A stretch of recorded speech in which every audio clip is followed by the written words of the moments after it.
저는 대답하지 못할 질문은 절대 하지 않는 목사임을 미리 말씀드립니다. 설교 제목이 뭐예요? 여전할 것입니까? 역전할 것입니까? 사실 철자 하나 차이 아니겠습니까? 기억자가 붙느냐 붙지 않느냐에 따라서 인생 결과는 전혀 달라질 수가 있습니다. 순간의 선택이 10년을 좌우하는 것이 아니고 순간의 결단이 운명을 좌우할 수가 있습니다. 우리가 짐승 아닌 인간일진데 단 하루를 살더라도 뭔가 좀 변화가 있는 그런 삶을 추구해야 할 것 아니겠습니까? 성경을 보게 되면 날로 새롭도다, 날로 새롭도다, 디모데후서 4장의 말씀 아니겠습니까? 비록 우리의 이 보이는 겉사람은 날로 후패해 간다 할지라도 우리의 속사람은 날로 새로워져야 한다라고 하는 하나님의 말씀이에요. 자, 우리가 평소 듣는 말들 중에 들어서 기분 나쁘지는 않지만 나의 발전된 모습이나 변화된 모습은 전혀 찾아볼 길이 없는 말이 있어요. 그게 뭐라고 생각합니까? 너는 여전하네. 당신 여전하네. 자, 이걸 우리가 좋은 쪽으로 생각하게 되면 늘 한결같다라고 하는 그런 말도 되지만 반대로 들으면 너는 아직까지? 아직도? 라고 하는 말이 되는 거예요. 그래서 나의 변화된 모습에 역시 그럴 줄 알았어. 당신 정말 대단해로 바꿀 수 있는 것도 역시 나 자신의 문제예요. 그러니까 여전과 역전, 기억자 하나를 뗄 것이냐 붙일 것이냐 역시 나 자신의 문제예요. 그러면 어떻게? 여러분들 여전한 인생 사실래요? 아니면 역전 인생을 사실래요? 어느 쪽을 여러분 선택할 것입니까? 자, 우리는 지극히 평범하지만 그 평범 속에서도 얼마든지 비범한 삶을 살 수가 있고 특별한 삶을 살 수가 있습니다.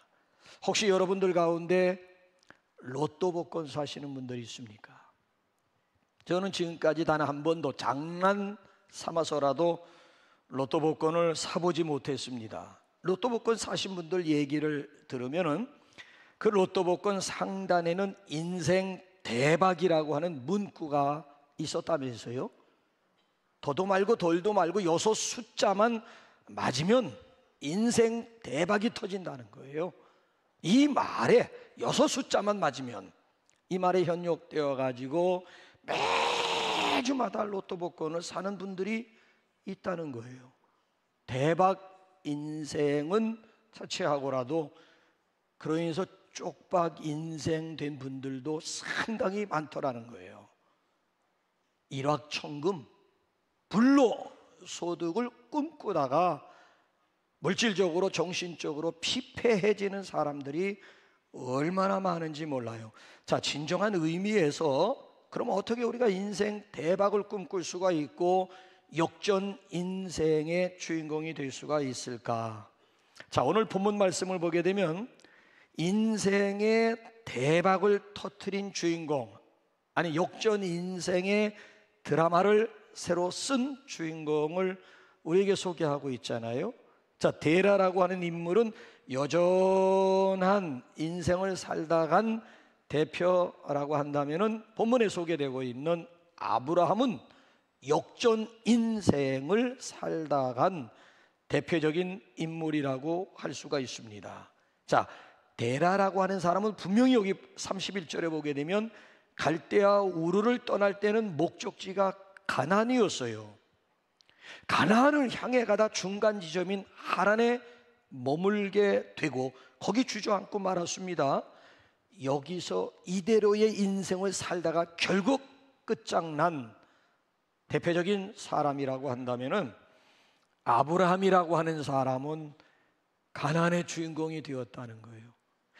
아브람 인생에서 끝난 것이 아니라 이로 인해 가지고 아브라함의 인생을 살다간 주인공이 되었다는 거예요. 나는 아브람 인생으로 그냥 여기서 이대로 끝날 것인가, 아니면 제2의 아브라함 인생을 살아갈 것인가. 어떻게 여전에서 역전으로 우리가 변화된 삶을 살 수가 있을까요? 자, 이런 차원 가지고 본문 말씀을 이렇게 들여다보게 되면 세 가지 동사로 우리에게 길을 제시해 주고 있어요. 그 첫째가 뭔가 하면 떠나라는 것입니다. 자, 여기 2절 3절에 보게 되면 하나님의 엄청난 약속이 주어지지 않습니까? 자, 구체적으로 어떤 약속인지 한번 2절 3절 한번 보실래요? 시작. 내가 너로 큰 민족을 이루고 내게 복을 주어 내 이름을 창대하게 하리니 너는 복이 될지라. 너를 축복하는 자에게는 내가 복을 내리고 너를 저주하는 자에게는 내가 저주하리니 땅의 모든 족속이 너로 말미암아 복을 얻을 것이라. 하나님이 아브라함에게 주신 약속이 뭐예요? 내가 너로 큰 민족을 이루게 하리라. 내 이름을 창대하게 하리라.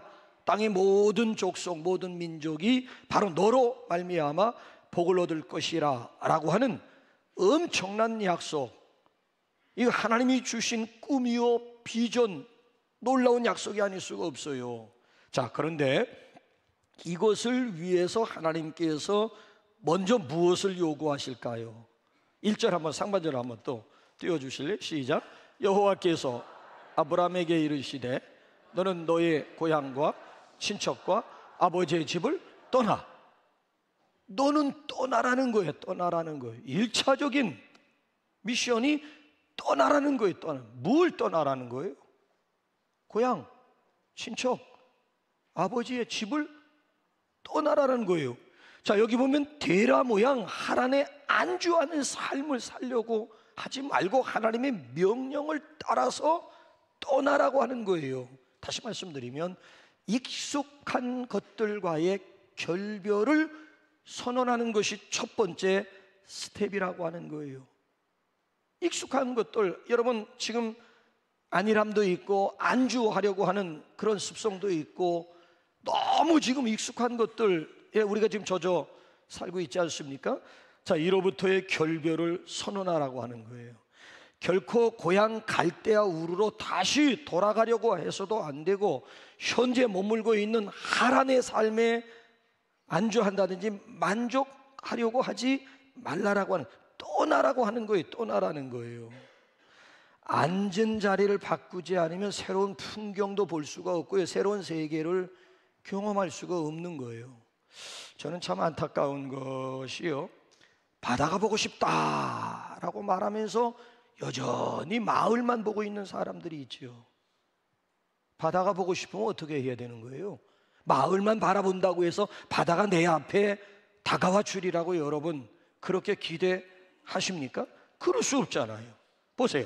성공은 하고 싶고 잘난 엄마 되고 싶고 멋진 엄마 되고 싶고 돈 많은 사람 되고 싶고 지식 있는 사람 되고 싶고 지혜스러운 부모가 되고 싶고 남들처럼 잘 나가는 그런 사람이 되고 싶고, 그런데 말만 하지 노력은 하지 않아요.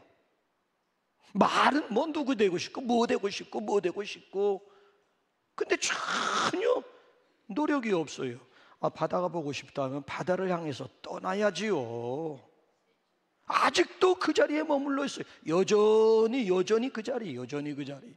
이제는 떠나야 돼요. 과거에 미련둘 것도 없고요, 그렇다고 현재 하나님의 삶에 안주하려고 해서도 안 된다는 거예요.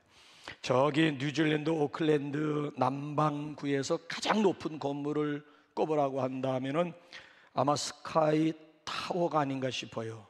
그 스카이, 높은 스카이 타워 옆에는 스카이 시티 호텔이 있는데, 거기 호텔에 들어가게 되면 비상시 주의사항 1, 2, 3가 나와 있는데 우리나라 건물과는 조금 주의사항이 다른 게 한 가지가 눈에 띄어가지고 가져와 봤는데, 한번 여러분 뭐가 단지 한번 첫째가 뭔가 do not use lift in fire.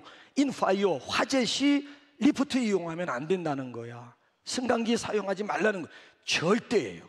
불났을 때 여러분 승강기 절대 사용할 생각. 계단이에요, 계단. 그다음 두 번째, 저건 뭐 우리나라에도 있는 문구고요. walk, don't run. don't run, 뛰지 말라는 거예요. walk하라는 거예요. 여러분 정말 급하다고, 정말 위험을 감지했다고 막 뛰려고 하다가는 오히려 더 위험에 빠져. 왜? 많은 사람이 다 그냥 막 런한다고 한번 생각해 보세요. 어떻게 될 것 같아요? 다 죽어요. 그러니까 정말 바쁠 때일수록, 위급할수록 침착해야 되는 것이지, 돈 런 뛰지 말고 반드시 워크해라고 하는, 이것도 우리나라 건물에 다 있는 내용이에요. 근데 마지막 세 번째는 우리나라 건물, 호텔이라든지 일반 빌딩에서 찾아보기 쉽지 않아요. do not go back. 이게 뭐예요? 돌아가지 말라는 거예요. 자, 불이 났을 때 사람들은 두 가지 중, 밖으로 뛰어나가는 사람이 있는가 하면 자기 방으로 돌아가는 사람이 있어요. 왜 돌아갈까요? 뭔가 중요한 물건을 두고 나온 거예요. 그러니까 그 물건, 벌써 불이 났다 하니까 벌써 자기 방으로 고백, 자기 물건을 지금 가지기 위해서 뛰어 들어가는데, 절대 그러면 안 된다는 거예요. 여러분, 불이 나면은 불도 위험하지만 더 위험한 게 뭐예요? 유독가스예요. 1, 2초 사이에 질식사 당할 수 있는 것이 유독가스 때문에 그런 거예요. 불 자체가 무서운 게, 불 나면까지 뭐 담요라도 뒤집어 쓰고 뭐 뛰어 들어갔는데 뛰어나올 수가 있지만은, 아니요, 그보다 더 무서운 것이 유독가스 때문에 그런 거거든요. 그래서 여러분들이 뭐 전철이라든지 아니면 건물 안에서 만에 하나 불이 났다 하게 되면 마냥 그 자리를 뜰 때, 탈출할 때 어떻게 탈출해야 돼요? 이게 절대적이에요. 이 팔 소매 가지고 코와 입을 반드시 가리고 그 건물을 벗어나야 안전하게 빠져나올 수가 있다라고 하는 거예요. 여러분 한번 생각해 보세요. 아무리 여러분 방 안에 둔 물건이 소중하고 귀하다고 한들 생명보다 더 귀할까요? 1, 2초를 다투는 시간인데 아무리 소중하고 아무리 귀중한 것이라 할지라도 목숨만큼 중요하느냐고요. 예수님 말씀하시잖아요. 온 천하를 얻고도 자기 목숨을 잃으면 무엇이 아무런 유익이 없다는 거예요. 이것처럼 어리석은 일이 세상에 없다라고 하는 거예요. 아니, 예수님은요, 손에 쟁기를 잡고 뒤를 돌아다보는 자는 하나님 나라에 합당치 않다라고 결정적으로 말씀해요. 손에 쟁기 잡았으면은 앞을 향해서 나가야 되는 것이지, 왜 손에 쟁기를 잡고 무엇 때문에 뒤를 돌아다본단 말이냐? 아니라는 거예요. 그러니까 여러분 보세요. 위기 상황 가운데선 비상구를 향해서 나가야 되는 거예요. 사실 이게 믿음, 우리 인생의 유일한 비상구이신 예수 그리스도만을 바라보면서 앞으로 전진 하덕균 교수 말대로라면 진군 또 진군 해야 되는 것이 무엇 때문에? 손에 쟁기를 잡고 이리저리 그저 두리번거리면서 또 뒤에 대한 미련을 놓지 못하고 뒤로 빽하는, 돌아보지 마라, 주저앉지 마라. 그 다음에 찬양 가운데 No turning back, No turning back, 뒤돌아서지 않겠네라고 하는 그런 찬양, 이게 정말 복음적인 찬양이에요. 손에 쟁기 잡았으면 절대 뒤돌아보는 그 순간 하늘나라에 합당한 그런 일꾼, 그런 하나님 나라의 시민은 아니다라고 하는 이야기예요. 그래서 오히려 믿음이라고 하는 것이 뭐냐? 믿음, 우리 인생의 유일한 비상구이신 예수님을 향해서, 앞을 향해서 나가는 거예요. 그러니까 이 믿음이라고 하는 것은 생사의 갈림길에서 우리를 살릴 수 있는 유일한 기름을 믿으시기 바랍니다. 예수 믿음에, 그렇잖아요? 열매가 없으면 죽는 거. 예수 믿음이 있으면은 생명을 향해서 나아갈 수가 있잖아요. 그래서 히브리서 기자가 아브라함에 대해서 뭐라고 증거를 했는가 하면은, 자, 우리 한번 히브리서 11장 8절 한번 보실래요? 시작. 믿음으로 아브라함은 부르심을 받았을 때에 순종하여 장래의 유업으로 받을 땅에 나갈새 갈 바를 알지 못하고 나갔으며, 두 번씩이나 강조하는 동사가 뭐예요? 나 믿음으로 나갔다는 거예요. 믿음으로. 심지어 갈 바를 알지 못했음에도 불구하고 옛설, 하나님이 떠나라고 했을 때 옛설, 도대체 어디로 가라는 구체적인 방향 제시도 없음에도 불구하고 떠나라고 하는 그 말씀에 순종, 옛설 순종하면서 믿음으로 나갔다, 믿음으로 떠났음을 여기서 두 번씩이나 강조하죠. 결국 그가 가나안의 주인공이 되었고 역전 인생의 주인공이 되었습니다. 그렇다면 오늘도 우리가 떠나야 할 자리는 어떤 자리일까요? 여기 있으면 안 되는데, 이러면 안 되는데, 이러면 안 되는데 하면서도 계속 주저앉아 있는 자리는 어떤 자리? 여러분들 떠나야 되는데, 끊어야 되는데, 벗어나야 되는데, 그러면서도 아직까지 민기적거리고 있는 그 자리는 어떤 자리예요? 여러분들의 익숙함이라고 하는 것이 뭐예요? 이걸 유식하게 표현하면 매너리즘, 지금 타성에 빠져 있는 모습은 어떤 모습입니까? 여러분들이 현재 안주하고자 하는 그 자리가 어떤 자리냐라고 하는 도전이에요. 오늘 본문 말씀은 떠나라 명령하고요. 그 다음에 두 번째 스텝은 바라보라고 하는 거예요. 자, 이제 떠났으면 어디로 갈 것입니까? 자, 이제 어디로 갈 거예요? 자, 1절 하반절 우리 한번 다 같이 한번 볼까? 시작. 내가 네게 보여줄 땅으로 가라. 그렇습니다. 하나님이 보여주시는 땅이 있다는 거예요. 그러니까 내가 갈 곳을 바라보는, 이걸 비전이라고 얘기를 해요. 여러분, 비전의 형용사는 뭘까요? 비저블은 뭐예요? 볼 수 있는 거예요. 여러분, 야망과 비전의 차이가 어디에 있다고 생각합니까? 똑같은 꿈인데, 야망도 꿈이고 비전도 꿈인데 차이점이 있다면 뭐예요? 야망과 비전의 차이점은 뭐예요? 그 꿈이 나에게서부터 출발한 것이냐 아니면 하나님으로부터 온 것이냐에 따라서 결과적으로 비전이 되기도 하고, 야망, 나에게서 출발된 꿈이라고 한다면 10중 8구는 다 야망으로 흘러버리고 마는 것이고, 이것이 바로 하나님이 내게 보여주신 것이라고 한다면, 하나님이 내게 주신 꿈이라고 한다면 그걸 비전이라고 하는 거예요. 비전. 자, 우리 한번 여기 본문 말씀 12장인데 13장 14절에 가서 하나님이 구체적으로 뭐라고 말씀하시는지 한번 볼까요? 시작. 롯이 아브람을 떠난 후에 여호와께서 아브람에게 이르시되 너는 눈을 들어 너 있는 곳에서 북쪽과 남쪽 그리고 동쪽과 서쪽을 바라보라. 자, 아브라함이 자기 조카 롯에게 좋은 땅을 다 양보하고 나자 하나님께서 아브라함에게 나타나셔서 너 있는 곳에서 일어나 동서남북을 바라보라. 동서남북을 바라보라. 한쪽 면만 보지 말고 동서남북 두루두루 살피라고 하는 거예요. 두루두루. 꿈이 뭔가 하면 눈을 크게 뜨는 거고, 비전이라고 하는 것은 뭐예요? 멀리 그리고 넓게 보는 것을 비전이라고 이야기를 하고 있는 거예요. 너 있는 곳에서 일어나 동서, 네가 가야 할 곳이 어딘지 한번 동서남북 두루두루 눈을 크게 뜨고 여기 지금 살피라고 하는 얘기예요. 여러분, 그렇습니다. 우리는 우리가 사는 시대만을 보면 안 된다는 거예요. 또 다른 시대를 볼 수 있는 눈이 필요하다는 거예요. 현세만이 아니고 내세를 바라볼 수 있는 믿음의 눈이 필요하다라고. 밖에 있는 사람들은 내세를 볼 수 있는 눈이 없어요. 그런 마음도 없어요. 그냥 눈에 보이는 것이 전부라고요. 1차원, 2차원, 3차원의 삶으로 만족할 따름이에요.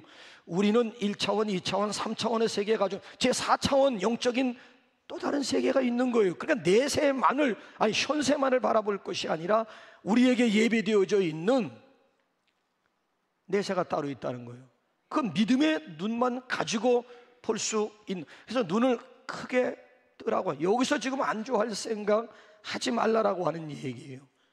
한평생 벌레 인생 살지 말라는 거예요. 저 높은 곳을 향하여 날마다 나아갑니다. 저 높은 곳, 성경적으로 말씀드리면 하나님이 위에서 부르신 그 부름의 상을 위해서 날마다 쫓아가는 삶을 살아야 할 줄로 믿습니다. 우리 이제 일어나서 높은 믿음의 산에 올라가지고 믿음의 눈을 가지고 동서남북을 바라볼 수 있어야 됩니다. 벌레의 눈이 아니고 독수리의 눈, 근시안적인 그런 눈이 아니고 원시안적인 눈이 우리에게 필요할 줄로 믿습니다. 또 다른 세계, 하나님이 예비하신 젖과 꿀이 흐르는 가나안이 있더라고 하는 얘기예요. 더 나아가서 하나님 아버지가 바라보는 영혼에게 우리의 두 눈이 향할 수 있기를 주님의 이름으로 축원합니다. 그저 뭘 먹을까, 뭘 마실까, 뭘 입을까만을 우리가 추구하는 것이 아니고요, 하나님이 보여주신 땅이 있다고요. 땅. 지난주일 설교와 연관시킨다면은 하나님이 보여주신 땅, 예루살렘이 있고 온 유대가 있고 사마리아 있고 우리에겐 땅끝이 있다고요. 나와 가장 가까운 관계, 예루살렘이 어디? 예루살렘이 누구예요? 누구? 그걸 바라볼 수 있는 열린 마음, 열린 눈이 우리에게 필요하다고 하는 거예요. 윌리엄 페더가 쓴 글 가운데 아주 재미있는 글들이 많이 있는데요, 어떤 소년이 길을 가다가 $5짜리 지폐를 주었어요. 아니, 어린 시절에 $5를 주었으니까 그 얼마나 기분이 좋았겠어요. 그때부터 그 사람은 평생 땅만 보면서 다녔다는 거예요. 땅에 있는 물건들을 줍느라 자기 생애를 소모했다라고 하는, 결과적으로 보게 되면 단추가 29,519개를 주었고, 머리핀은 왜 이렇게 여자들이 많이 떨어뜨리는지 54,172개를 주었고, 수천 개의 동전을 주울 수가 있었다라고 하는 거예요. 그런 것들을 줍느라고 일생 하늘의 푸르름이라든지 지상의 꽃과 새라든지 자연의 아름다움을 볼 수 있는 기회가 일도 없었다는 거예요. 평생 땅만 바라보면서 지금까지 살아온 거예요. 이런 인생을 일컬어서 우리가 뭐라고 얘기하는가 하면 넉마주의 인생이라고 얘기해요. 넉마주의가 뭔 줄 아세요?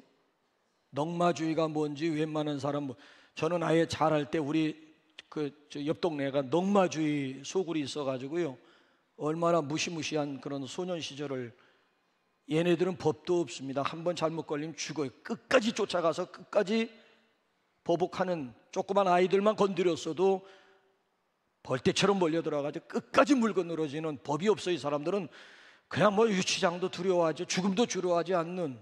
그러니까 이 넉마주의들의 특징이 뭔가 하면 꿈이 없다는 거, 꿈이 없다는 거예요. 한마디로 말씀드리면 비전 없는 삶을 사는 사람들을 일컬어 넉마주의로 표현하기도 해요. 일찍이 알렉산더 대왕은 더 이상 정복할 땅이 없어가지고 막 통곡했다고 하지 않습니까?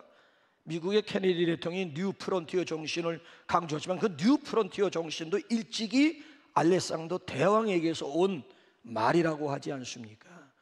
벌레 인생이 아닌 독수리 인생을 살아야 할 줄로 믿습니다. 주를 앙모하는 자 올라가 올라가 독수리.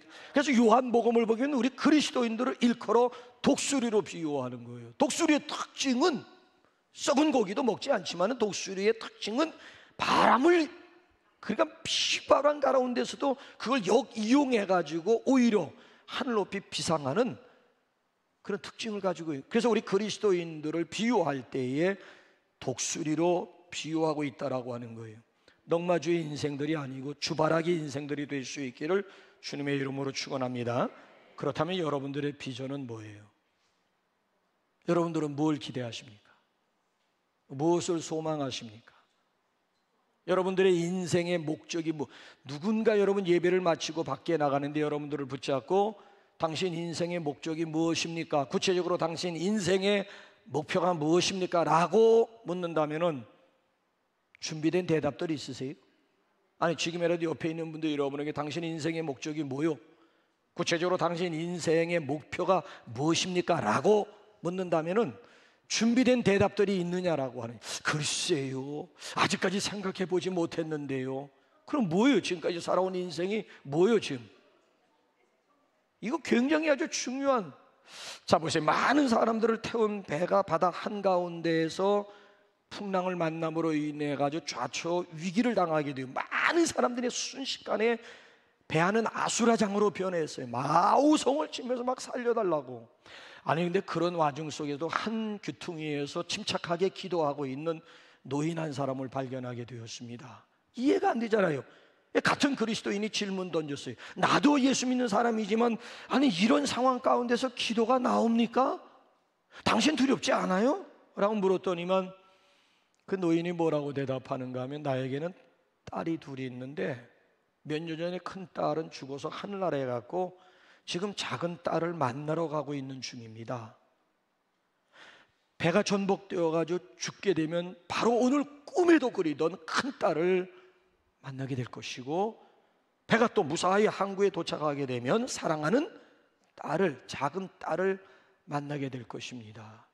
저에게는 이런 기대와 소망이 살아있기 때문에 전혀 두렵지 않습니다. 보세요. 하늘을 보나 땅을 보나 분명한 목적이 있잖아요. 분명한 목적지가 있고 분명한 타겟이 있고 목표가 정해져 있잖아요.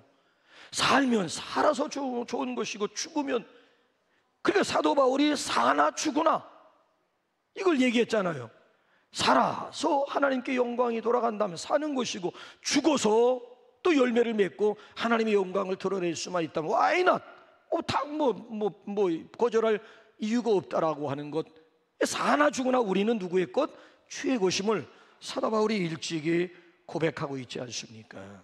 여러분이 무엇을 바라고 계세요? 여러분의 기대와 소망 무엇입니까? 히브리서 12장 2절 보게 되면 믿음의 주요 또 온전하게 하시는 이인 예수를 바라보자라고 하는 도전이 나와요. 믿음의 주 되시고 우리를 오늘도 온전하게 하시는 예수 그리스도를 바라볼 것을 우리에게 도전하고 있잖아요. 우리의 기대와 소망은 역시 살아계신 예수 그리스도이심을 믿습니다. 나의 기쁨 나의 소망 되시며 나의 생명이 되신 주 밤낮 불러서 찬송을 드려도 늘 아신 마음뿐일세. 아멘. 아멘이셔야 할 줄로 믿습니다. 나의 소망, 나의 기쁨, 나의 생명 대신 예수 그리스도, 그분을 바라보아야 할 줄로 믿습니다. 더 나아가서 하나님이 바라보시는 영혼들이 있는데 그 영혼들을 우리가 어떻게 해야 돼요? 동서남북을 바라보면서 하나님이 찾으시는 그 한 사람, 그 우리가 찾아야 되는 거예요. 그 영혼, 하나님이 바라보시는 그 영혼을 우리도 같은 마음 가지고 바라보는 것이 두 번째 스텝이고요. 자, 마지막 세 번째 스텝은 행동하는 거예요. 자, 여기 동서남북을 바라보았으면 이제는 어디로 가야 할 것인지, 어떻게 가야 할 것인지 결정을 내리고 도전해야 된다라고 하는 거예요. 자, 그래서 우리 13장 14절이 아니고 13장 17절로 한번 나가볼까요? 시작. 너는 일어나 그 땅을 종과 행으로 두루 다녀보라. 내가 그것을, 자, 세 가지 동사가 뭐예요? 일어나라, rise up. 두 번째는 뭐예요? 두루 다녀보라, 행하라고 하는 얘기고요. 세 번째는 뭐예요? 그러면 내가 그것을 네게 주리라고 하는 아주 분명한 약속이 나와요. 어떻게 가나안의 주인공이 될 수가 있어요? 어떻게 축복의 통로가 될 수가 있어요? 어떻게 역전 인생을 살아갈 수가 있어요? 라이즈 업, 일어나, 떠나라고 하는, 일어나는 것이 필요하고요. 일어났으면 그 다음에 동서남북을 살펴야지. 내가 가야 할 곳, 나의 타겟이 어디에 있는지 이거 찾아야 되는 것이고, 두루두루, 그렇잖아요. 동서남북을 바라보았으면 그 다음에 이제는 종과 횡으로 두루두루 다니는 것, 액션이 필요하고 도전이 필요하고 시작이 필요하고 모험이 필요하다라고 하는 것 아닙니까? 자, 보세요. 왜 사람들마다 그럴듯한 꿈들은 잘도 꾸는데 결과적으로 멍멍이 꿈으로 그쳐버리고 말까요? 왜 꿈은 꾸는데 그게 개꿈으로 끝나버리고 마느냐는 거예요.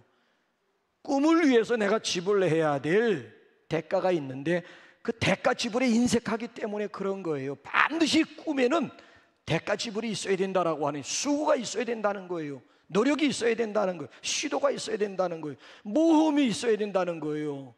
근데 우리는 지금 동과 서는 잘 매년마다 동서남북은 잘 바라보는데 종과 횡이 없는 거예요. 이 종과 횡으로 두루두루 다니면서 바라본 타겟에 대해서 내가 다가가야 되는 것이고 시도해야 되는데, 도전해야 되는데 종과 횡이 없는 거예요. 종과 횡이 없는 거예요. 매년마다 꿈만 꾸는, 그래서 결과적으로는 개 꿈으로 끝나고 멍멍이 꿈으로 끝나버리고 마는 그런 경우를 지금 우리가 시행착오를 계속 지금 겪고, 이 종과 횡이 문제라고 하는 거예요.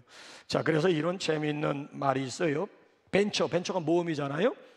벤처를 잘 하면은 벤츠를 타고, 벤처를 잘못하면 벤치에 들어 눕는다라고 하는 의미가 있는 거예요. 벤처 잘하면 이 모험, 벤처 잘하면 결국 벤처 타게 되는 것이고, 벤처 잘못하게 되면 뭐 별 수 없지, 뭐 벤치에 그냥 여기서 이대로 그냥 벤치에 그냥 그대로 들어 누울 수밖에 없다라고 하는 거예요. 이 도전과 이 모험이라고 하는 것은 꿈과 비전을 이루는 데 있어서 가장 역동적인 요소가 될 수가 있다라고 하는 것입니다.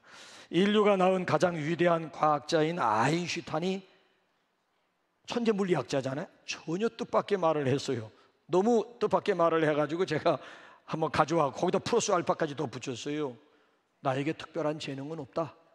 다만 모든 일에 열정적인 모험을 가질 뿐이다. 그러면서 덧붙이는 말이, 실수를 해보지 않은 사람은 한 번도 새로운 일을 시도해보지 않은 사람이다. 실수해도 괜찮다는 거예요. 얼마든지 실수할 수 있다는 거예요. 그런데 보세요. 자기의 꿈을 실현하려면 실패를 두려워하지 말고 결연히 첫걸음을 내디뎌야 되는데, 첫걸음을 내디딜 수가 없다는 거예요. 첫걸음을 내디지 않는다는 거예요. 보세요. 실패를 두려워하는 사람은 분명히 도전하지 않을 것이고, 도전하지 않은 사람은 절대 그 꿈을 이룰 수가 없다라. Nothing venture, nothing win 이라고 하는 말이 그래서 나온 거예요. Nothing venture, 모험이 없으면 nothing win, 승리도 없는 것 아니겠습니까? 그러니까 꿈과 비전을 이루기 위해서는 확신을 가지고 도전해야 되는 것이고 모험해야 할 줄로 믿습니다. 뛰어난 철학자를 스승으로 둔 제자가 어느 날 스승을 향해서 이렇게 물었어요. 어떻게 해야 스승님처럼 현명해질 수 있습니까? 그 위대한 철학자 스승이 딱 한마디를 했습니다. 일단 공부를 시작해라. 모든 일은 시작이 반이다. 어떻게 현명해질 수가 있고 어떻게 지혜로운 자가 될 수가 있느냐고? 일단 공부를 시작해라. 보세요. 모든 일은 시작이 반이다. 여러분, 시작이 반이라고 하는 속담이 저는 우리나라 속담인 줄 알았어요. 우리말인 줄 알았어요. 근데 알고 봤더니만 아니더라고. 그리스 철학자 아리스토텔레스가 최초로 한 말이더라고요. 자, 그래서 마르쿠스 아우렐리우스라고 하는 황제가 요 아리스토텔레스의 말을 인용해서 딱 한 문장으로 뭘 얘기했는가 하면은, 2번만 시작하면 모든 일은 완성된다. 아무리 거창한 일이라도 일단 시작하면 반은 이룬 셈이다. 나머지 반은 한 번만 더 시작하면 된다라고 하는 말을 했어요. 말 되잖아요.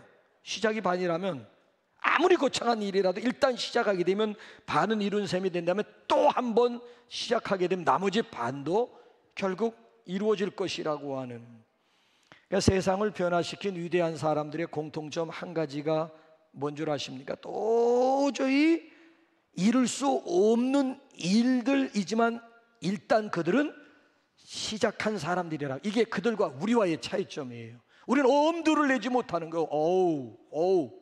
자꾸. 근데 아니, 위대한 일을 행한 사람들은 공통적으로 아무리 거창한 일, 아무리 엄청난 일이라 할지라도 그들은 일단은 시도했고 시작한 사람들이라고 하는 이 분명한 특징을 가지고 있어요. 천리길도 한 걸음부터라고 하는 속담이 있잖아요. 시작하기로 마음 먹고 한 걸음 내딛게 되면 꿈을 향해서, 비전을 향해서 우리가 한 걸음 앞으로 다가가게 된 것만큼은 확실하지 않습니까? 어제 52명의 우리 복음의 전사들이 복음의 진군을 했는데 역대 우리 참여 인원 가운데 탑이었어요. 최고 많았어요. 어떻게 어제 그렇게 많은 사람들이 신청 자원해가지고 애고 어른이고 필드로 나갈 수가 있었을까? 지난주일날 메시지의 힘이라고 저는 생각해요. 복음의 진군이라고 하는 제목을 통해서 무언가 도전받은 사람들이 실제적으로 그걸 실행으로 옮기고 도전하고자 액션, 그렇잖아요. 액션, 마지막 세 번째 액션이 뒤따르는 그런 또 순종을 갖고자 많은 분들이 동참했다고 생각해요. 저는 이제 마지막으로 여러분들에게 다시 한번 도전 드리고 싶어요. 데라와 같이 이대로 여전한 그런 모습 가지고 믿음 생활하면서 인생 살아갈 것입니까? 아니면 아브라함과 같이 비록 75세이지만 75세 이제 뭐 안주할 나이고 그냥 이대로 살다 이대로 죽겠다라고 하는 그런 나이 아니요? 근데 75세임에도 불구하고 도전하는 가운데 아브라함 역전 인생을 살다 갈 것입니까? 천편일률적으로 그냥 지난해가 금년이 내년 이걸 크로노스 달력, 크로노스 시간. 그러니까 여러분 크로노스 그냥 천편일 아무런 변화도 없는 그냥 천편일률적으로 그냥 크로노스 인생 살다가 갈 거예요? 아니면 하루를 살더라도 의미 있는 보람 있는 그런 인생 카이로스 인생을 살다 갈 것입니까? 아브라함으로 만족할 거예요? 아니면 아브라함의 인생을 여러분 도전할 것입니까? 바라기는 우리 모두 여전한 인생보다는 역전 인생의 주인공들이 되시기를 주님의 이름으로 축복합니다. 우리 찬송가 할까요? 그 두려움이 변하여 내 기도 되었고 전날의 한숨 변하여 내 노래 되었네. 주 안에 있는 나에게 딴 근심이 있으랴 십자가 밑에 나와